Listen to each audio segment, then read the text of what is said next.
Rolling.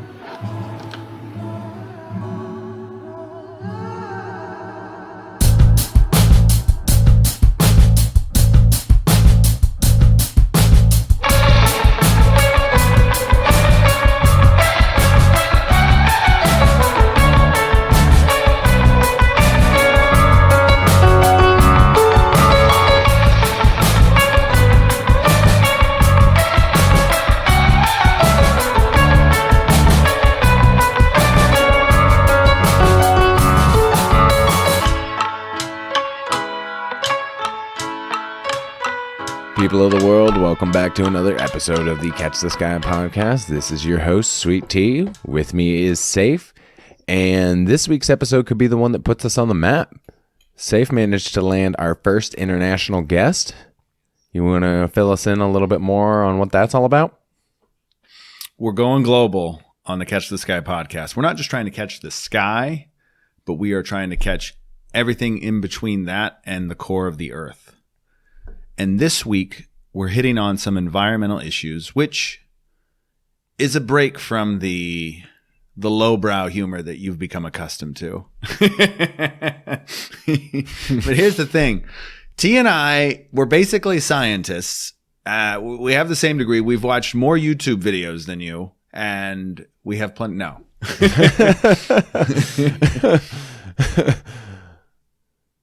But we do care about things that are happening around our globe. And when we see things like injustice, we want to share that message as well. And so this story is about someone who doesn't have the same voice that we do because they're in a country that restricts speech. In fact, they have articles that about speaking false information. So if the government accuses you of speaking false information, or you share something on a social media site like Facebook, you can be charged with cybercrimes law as well. And that's what our story is about tonight. It's about a man. His name is Basel Burgan. He's an environmental activist, and he lives in Jordan, in the country of Jordan. Not the An-ones. And a country's need for energy limited only to supplies from their neighbors, including Egypt and Israel. Because their lack of energy puts them in a place where they can be exploited by other larger countries. The Koreans are involved, the French, the Russians, the United States. They have lots of uranium, though. And I'm sure we want that too. What do you do with uranium, by the way? Well, there's a couple of things that humanity has done with it so far, and that's create energy and weapons.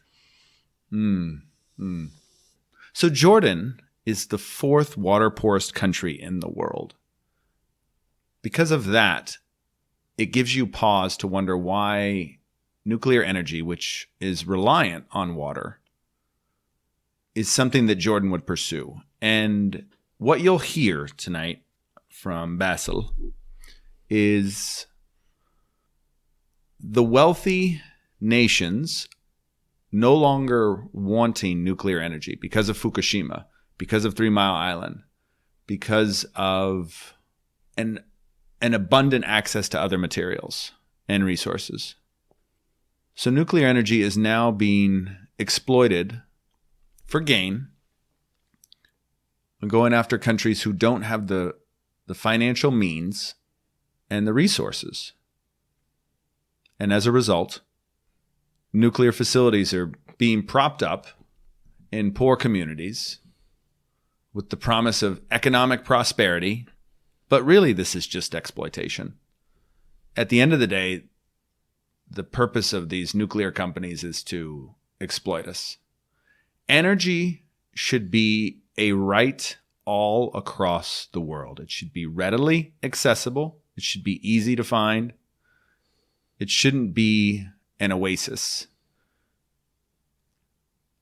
Now that, from an American audience, you might think, because you're used to having energy all the time accessible.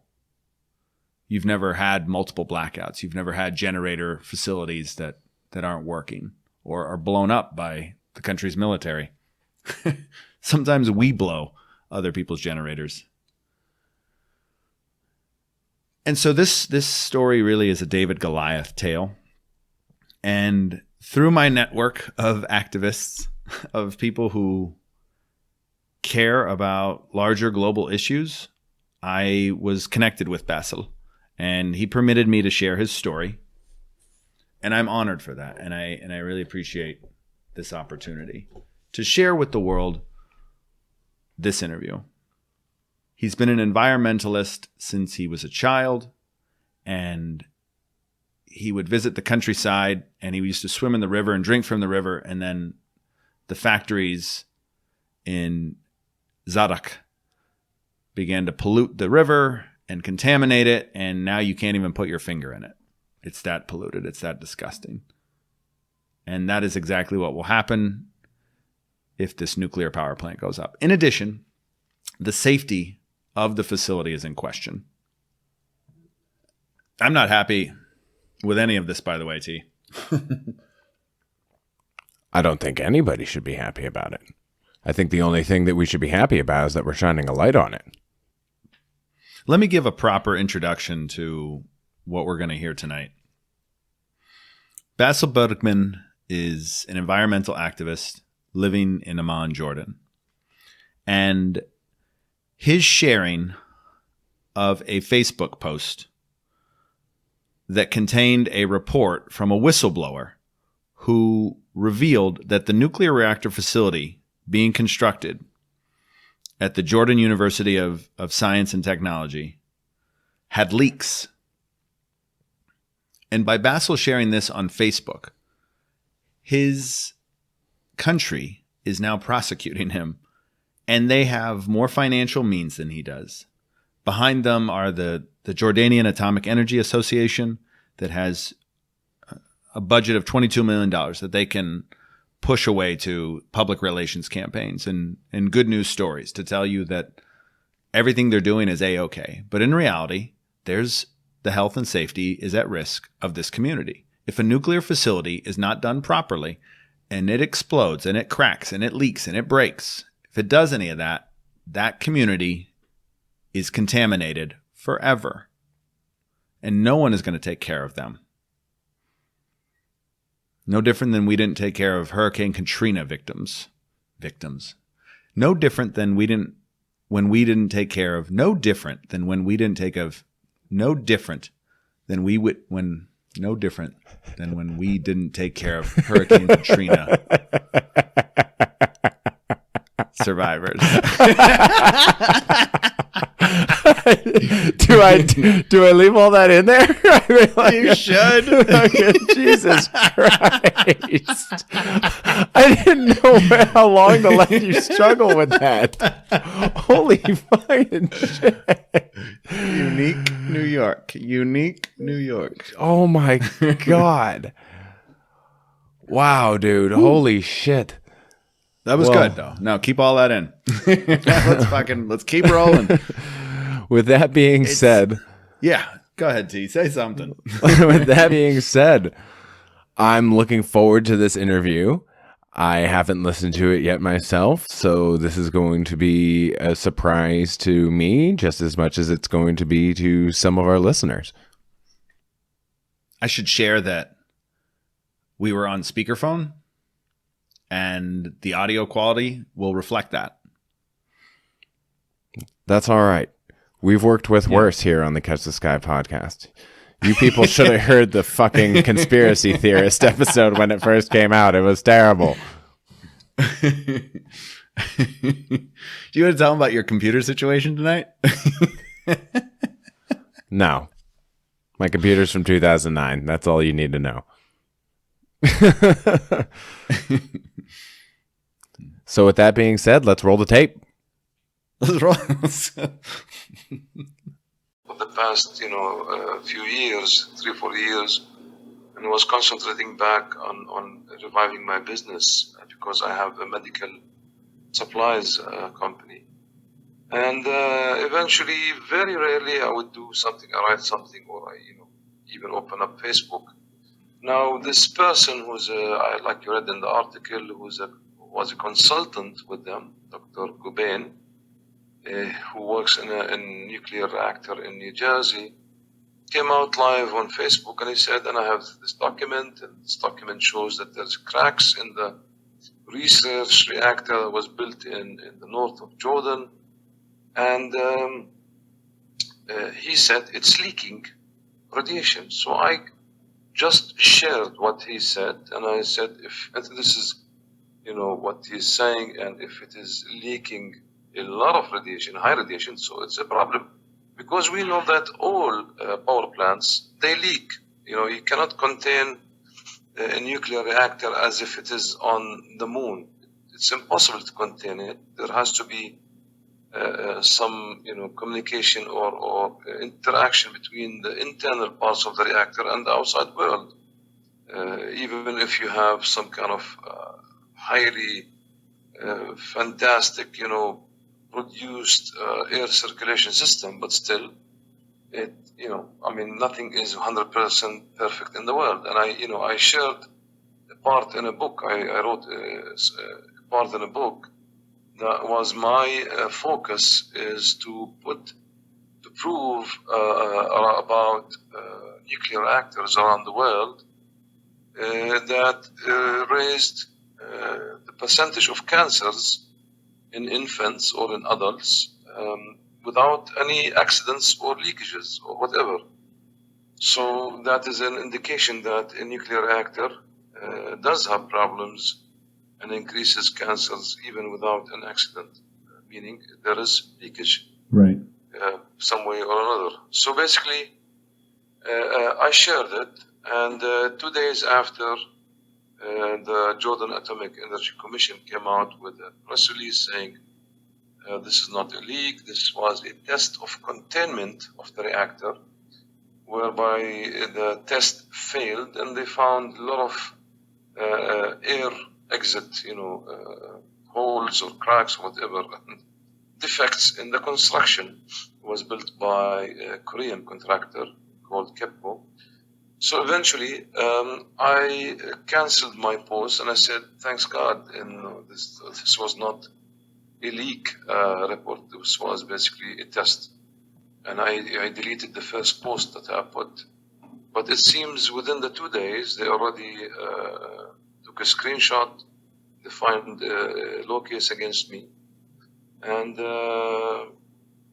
when I was called in like 3 months after this, by the district attorney or the state attorney, the public attorney, he just, had 3-4 questions and he said, I'm going to send you to jail.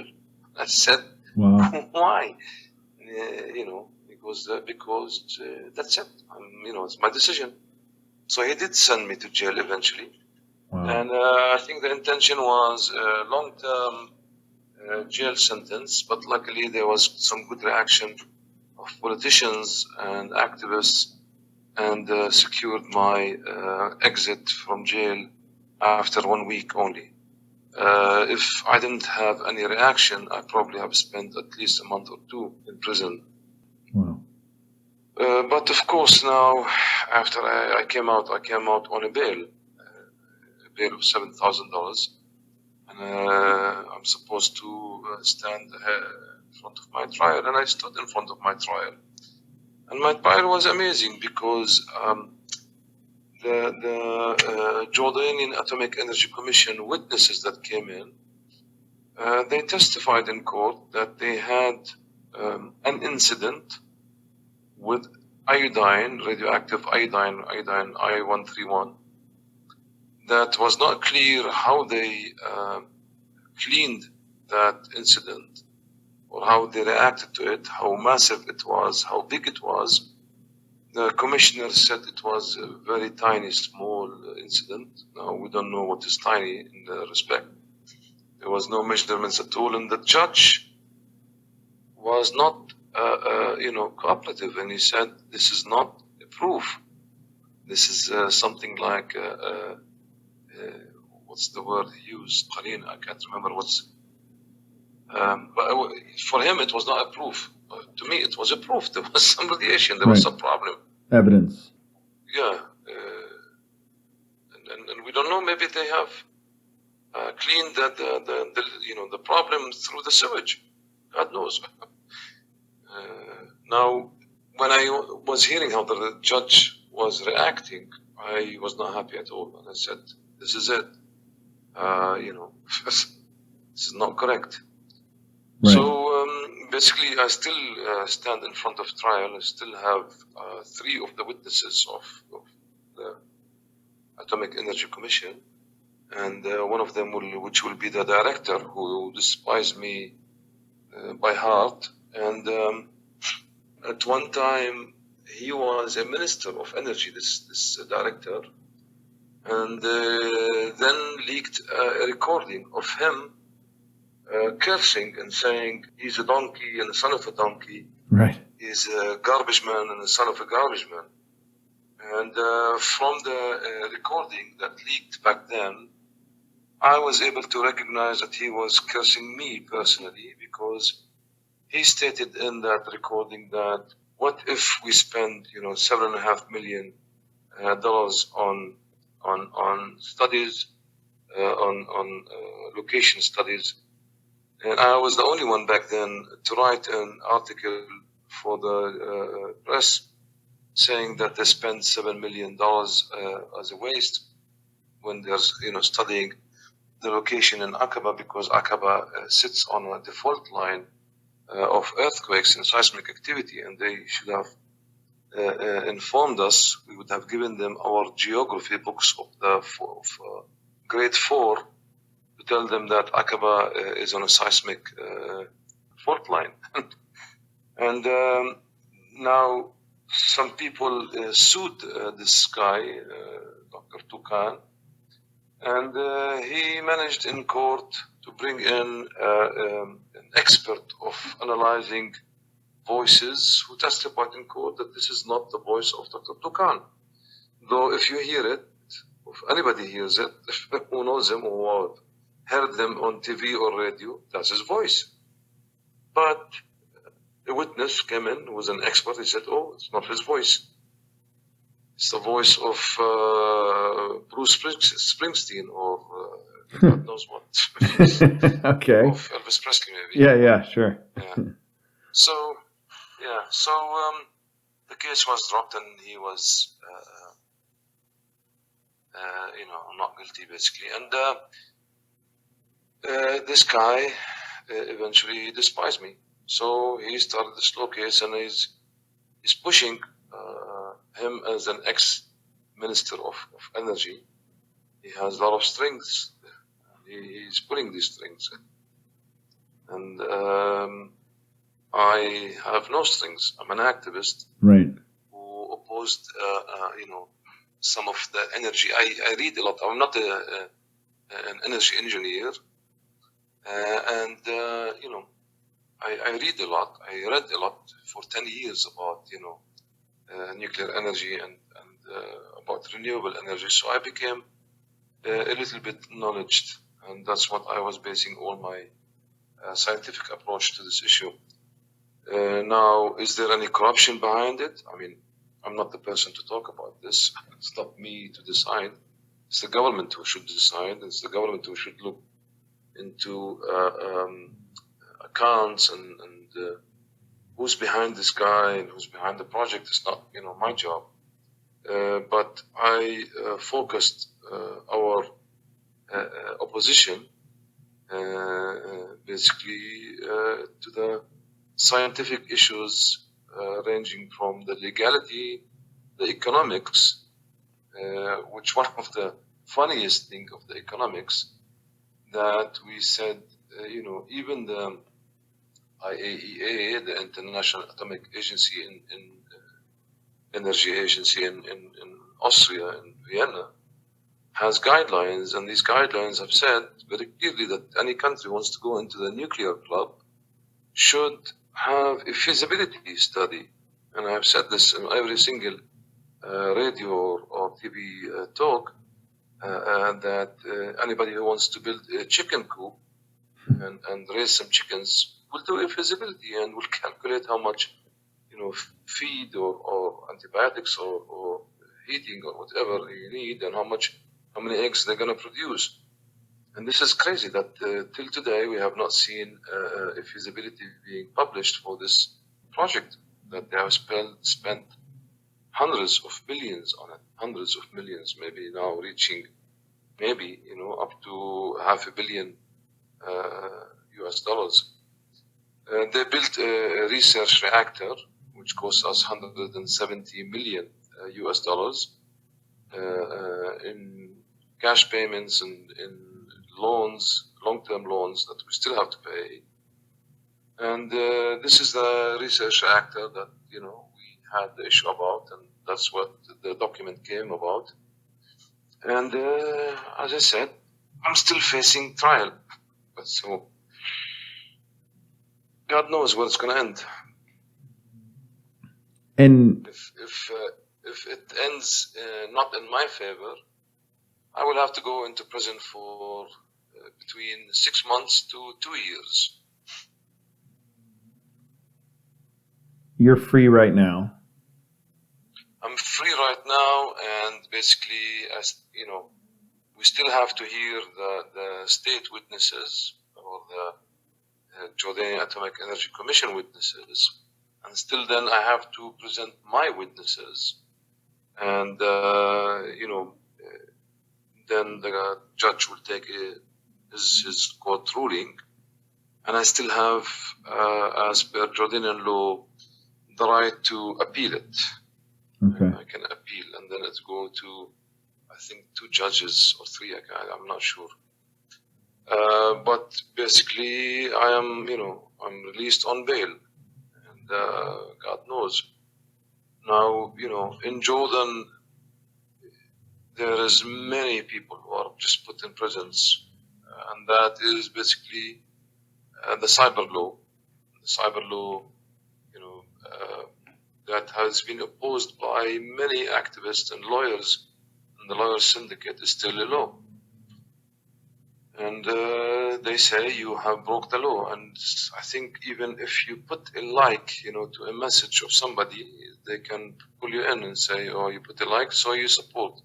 If you put a like, let's say for somebody who is an ISIS member, then they pull you in and they say, okay, you support ISIS, you can put you in prison for like 3 years or 5 years, 2 years, God knows.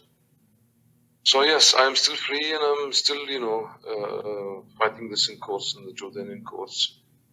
But I was not happy at all of what, the judge was saying and reacting. Do you feel you can get a fair trial, or are getting a fair trial? Well, the trials depend on the judge, and the judge, if he does not like the person, maybe his feelings and emotions might overrule. And at one point, my lawyer was correcting the court, what you call it, court woman, the court lady who writes the proceedings. She objected, and she said, what she wrote is, what she typed is wrong. And the judge told my lawyer, said, concentrate on the crime. And I was saying, wait a minute, what crime?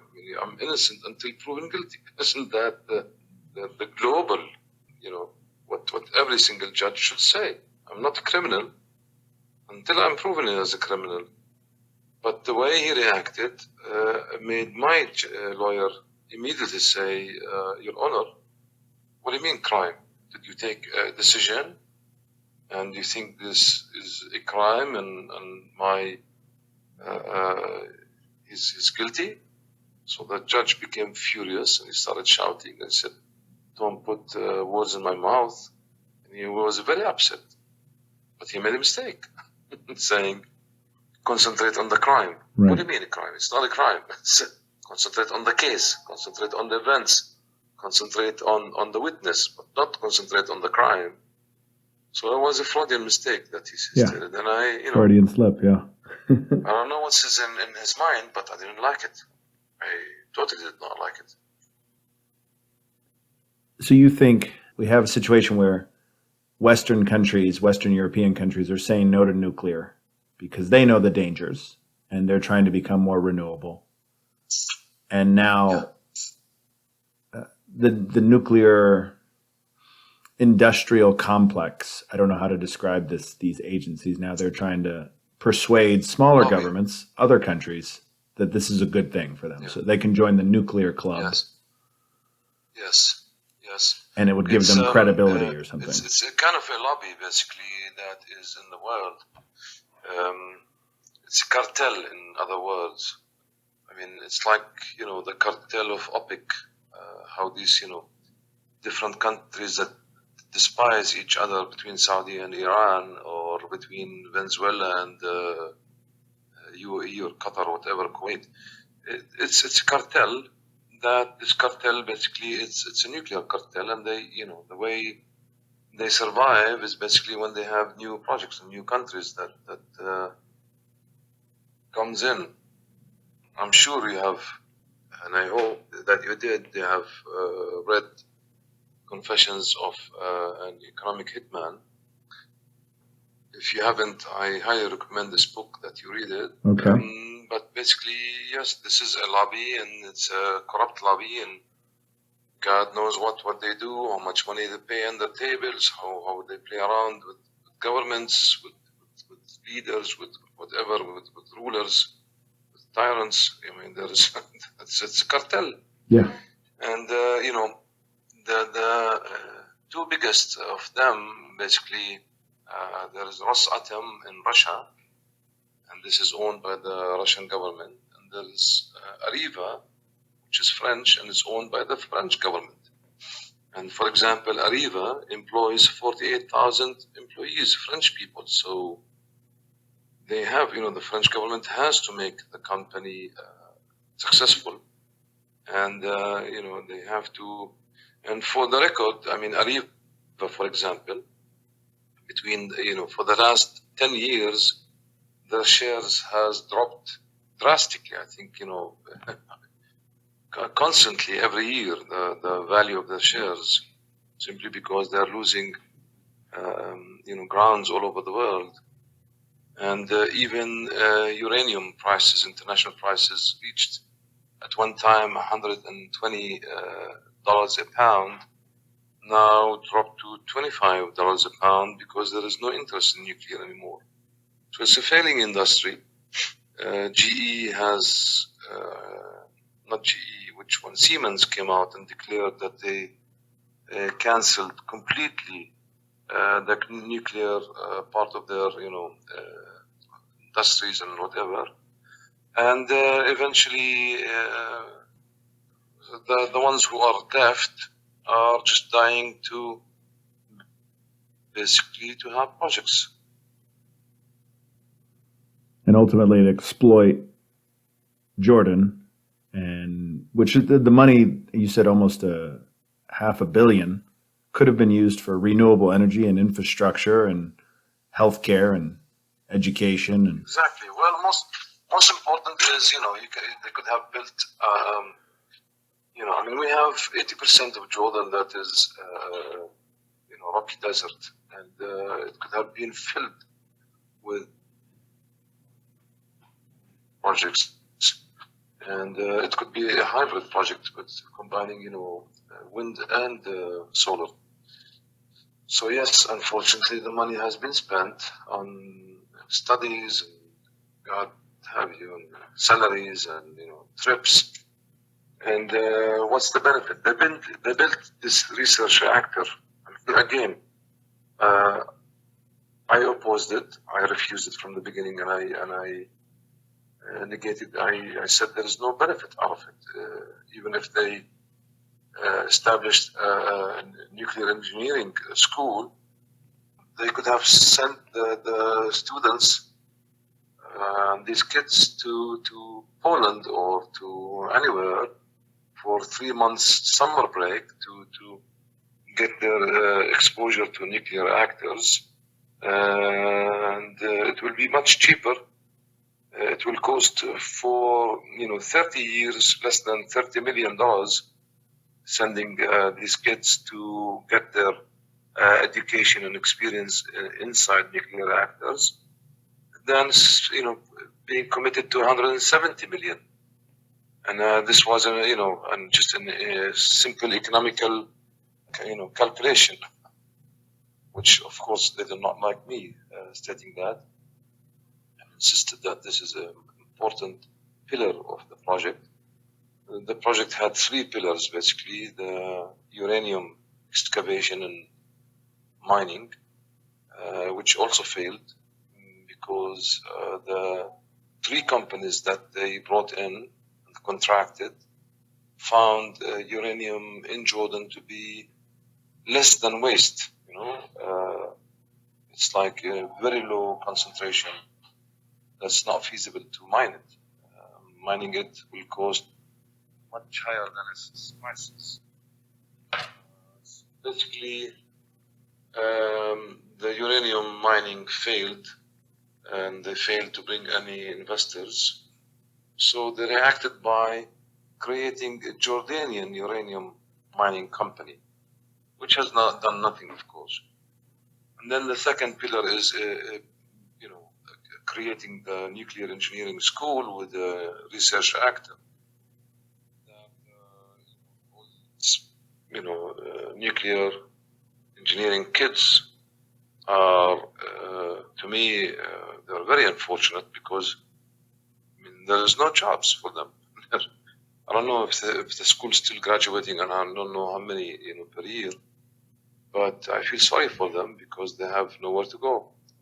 And eventually the third pillar was basically building the nuclear islands or nuclear plants. And they brought in Arriva, which Arriva said, no way, thank you. And then they brought the Russians, Rosatom, and they wanted the Russians to pay completely for the project and finance it completely them. And the Russians said, no way. You have to be, splitting the cost. But Jordan does not have any funds to support and build a huge industry like this, which will cost something like $10 billion per each plant. And you cannot build one plant also because it seems that these nuclear power plants, they will face shutdowns every year for maintenance. So you cannot impose like a huge supply of electricity in a grid without putting a backup. So it has to be 2 power plants, not only one. That means not only 10 billion, that's 20 billion, which we do not have in Jordan, basically. Wow. I think when listeners in America hear about Jordan, it's romanticized with Queen Noor and the great relationship that Jordan has with the West. Right. But people will still perceive this maybe negatively. Do you feel like there's any threat to your livelihood, or maybe even your life for this? You mentioned it was a kind of a cartel, so I know when we use that language, that's almost a violent language, right? Yep. Do you feel? Yeah. I'll tell you frankly, I had some threats by email because I used email as a source of dispersing information. And each article I used to write, I have succeeded in gathering something like about 55,000 emails, and I would, send them and disperse my articles through emails. So at one time, when I was calling for protest, I had some responses, people saying, you want to protest on your grave very soon. And that's basically, to me, was a threat, Now, basically, I wouldn't know if there would have been an immediate threat to my life. I didn't care about that myself. I cared most about my country, and my country was going into the direction of a very wrong project. And we have had, for the past 10 years, elected parliaments, and we focused on these parliaments. Now, the Washington Post has just recently released an article about the last parliamentary elections in Jordan, and it was accusing these, elections as being a complete failure. And they showed to the West, basically, that was the article, what they're saying, and simply because I think the turnaround and the voters' percent was extremely low, even in the most important in Jordan, which is Amman, the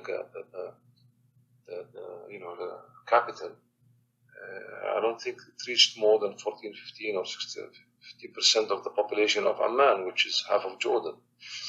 So people are not interested in parliamentary elections or parliaments itself, or they don't see it as representing at all. They see that, and now with COVID, basically, we have even defense laws being, released left and right. And, we feel that we are very close to be very close, or we are kind of similar to being under martial law, but we're not.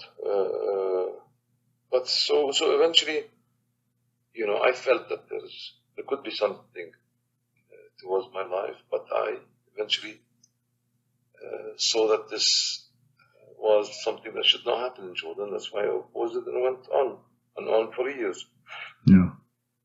Now I'm not doing anything, to tell you the truth. I'm focusing on my companies, because I have also a recycling factory in the south of Jordan, about an hour and a half far away from Amman. And eventually we are recycling paper and carton and producing carton egg trays. Okay.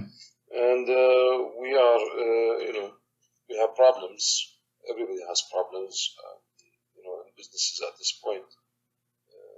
The whole world is having financial problems. But eventually we hope that, soon things will become much better. We hope. Not 2021, maybe 2022. Sure. When COVID is completely out. Yeah. Here in America, recycling has become less of a thing because China stopped buying the United States' recycling. So do you see that as an area of growth maybe for your company, hopefully? Not really, because we have enough waste in Jordan, and most of our waste, Jordan does not have any good industries, and we're not able to compete basically with neighboring markets, simply because fossil fuel is subsidized in Saudi Arabia, right? Yeah, and even in Egypt, and any industry that depends on electricity or fuel in Jordan cannot compete completely. So that's why I would say 80 or 95% of 90% of the carton paper that is recycled in Jordan is actually exported to Bangladesh or to Sri Lanka, or right. These kind of markets who are doing very well in India, or doing very well in recycling. They're the ones who are. But we have our own plans, and we know what we're doing, and even one of our projects is to recycle plastic and convert plastic from its solid phase to its liquid phase by a process called pyrolysis, which is breaking the bondages with high heat without oxygen. Wow. And we eventually would use this oil that we produce as our fuel. So this way we cut down the cost of fuel that our industry needs. That's fantastic. I had a friend. He has this idea that they should just fire trash into the sun and allow it to be incinerated. What are your thoughts on something like that? We're firing the trash inside the reactor. We are building the reactor, the plant now. Okay. And we will be eventually collecting, packaging material and all this, soft plastic, nylon shopping bags, anything that pollutes the environment, and we will expose it to high heat, and this high heat eventually will degrade it and break the bondages and make it as a liquid. So this liquid is easily burnt into burners, and that's, we will depend on this in our carton and paper recycling plant. Okay. And we will eventually also operate other plants and industries, sell them our fuel at very discounted prices. So you told me you were in Boston and you were You were a pharmacist. I'm a pharmacist, yes, by education. And I worked in DC actually for a year. Okay. How did you become an activist? How did you become passionate about these issues? I've been passionate like your cousin, like Nadia and Rob. These guys are globetrotters, and they camp in the middle of nowhere and live off nothing. And I've been since been a kid, was into hunting and the outdoors a lot, and you see your environment degrading in front of your eyes. I used to drink water from one of the 3 small rivers or streams that existed in Jordan. This one called River Zarqa. And I used to drink water when I was a kid from it. Now I would not dare put my finger inside it. Wow. And I've seen this, right in front of us, because there is so many industries. I think now, when I was a kid, there was no industries on the banks of this river, but now I think there is 200, 300 industries. And they claim that they have water treatment plants or units or whatever, but everybody knows that the water of this river is highly polluted and nobody touches it. And this is a nightmare to me, to see my country going downhill, environmentally speaking. Right. So, and again, in respect to nuclear specifically, I have been highly medicine into Jordan. So I know it's, radioactive isotopes. We dealt with them in my business, and I know how dangerous they are. And we have equipped our cars with lead and lead sheets and for picking up orders from coming into the airport and transporting them around and stuff like that. And my people were trained, and even with that, I've seen some mistakes happening. So basically, I know how sensitive it is and how dangerous it is. Basically, that's why I opposed a mega project for nuclear. I think it's pretty clear the dangers of nuclear energy, and if we saw what happened at Fukushima and Chernobyl and other places around the world, 3 Mile Island. 3 Mile Islands, yeah, very close by. and if you Google nuclear accidents in the U.S., you'll be astonished. No, the public relations companies in the United States are very good at covering up these incidents. So there was one incident that almost knocked out Detroit completely. Nobody knows about this. Yes. Yes, I'm sure. Yes. And it's ridiculous. They've managed to convince us that nuclear waste is good for you. That it's. The U.S. has many reactors and has not built any reactors in the past, I think, 2 or 20 years. What they have done, these companies, they have kept on refurbishing the reactors they had and just extending their lifespans, which is very critical and sensitive, because you don't know which part and which wall, which whatever will eventually crack or fail, and that's the danger basically. Right. But again, in my part of the book, I depended on quite a few studies from the USA, one from Florida, one from California. There was a nuclear reactor in California that was, I think, San Francisco, San Diego, I can't remember. That was shut down, and after it shut down in 1988 till 2008, they checked the percentage of cancers arising in the different hospitals, and they found it was on a decline.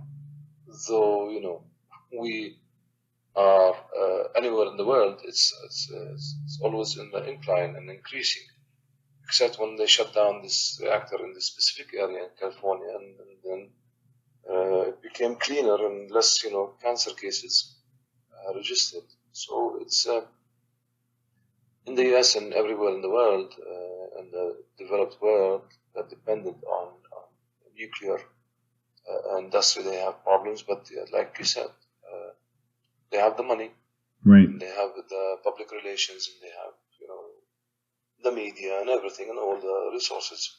Yeah. Did you ever come across any research from a researcher by the name of Maya Nadesan? At ASU, she did some extensive work on Fukushima. That's just a question. I didn't. No. I've read a lot on Fukushima, but Fukushima, for us, sometimes it's double-edged, because the pro-nuclear say, oh, it's what's the word for that? Big wave that came in. It's, the typhoon. Not the typhoon. It's the wave that's created by an earthquake. I can't remember. Tsunami. Tsunami. Yes, the tsunami. Tsunami. So you should not worry, because in Jordan we don't have a sea or an ocean to have a tsunami. I was saying, give me a break. I mean, this is one of the things that might happen.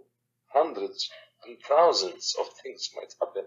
Right. Yes, we don't have tsunamis, but come on. I mean, there's many things. So they played around it, and they play around that, the Fukushima, basically, that's old reactors. Now, if you go into also the net and you check on Japan, Japan has so many incidences. And at one time, the Japanese government, I don't know how it reached that point, they decided to have an audit on all the nuclear reactors. I think in Japan they have 54. And they found problems in all of them. Wow. Even with the documentation, with, left and right problems. So basically, as you said, this is an industry that has so much resources and has so much money, and not easy to stand against it. And I was single-handed in Jordan. A little bit of my friends became active, but everything for my own time and my own resources. And it's a problem. And you said you've written about this, where you've written about the health problems associated with nuclear waste and energy. Yeah, I've written not many articles in English, maybe about 3 or 4 or 5 that came out in the Jordanian press, the English press. If you Google my name as Basel Burgan, you find Jordan Times mostly. We concentrated our work in Jordan in the beginning, and we said this is an internal issue, so we have to solve it locally. I've written a lot, maybe about 20, 25 articles in Arabic. I had so many interviews. But eventually, I was not interested about going outside and abroad, because I've seen that this is, it's a local issue. To me, it was a local issue. I'm not, capable of fighting. I'm not Greenpeace to fight nuclear companies globally speaking, Right. My concern was Jordan, and my resources are not enough even for Jordan. If we need to get some allies to you, who I mean, environmentalists around the world should take note about what's happening. People, Yes. yeah. Yes. Now, for putting pressure on, about this idiocy and waste of time of putting me into court. I'm not a criminal. I haven't done anything. They put me in jail, and this is ridiculous.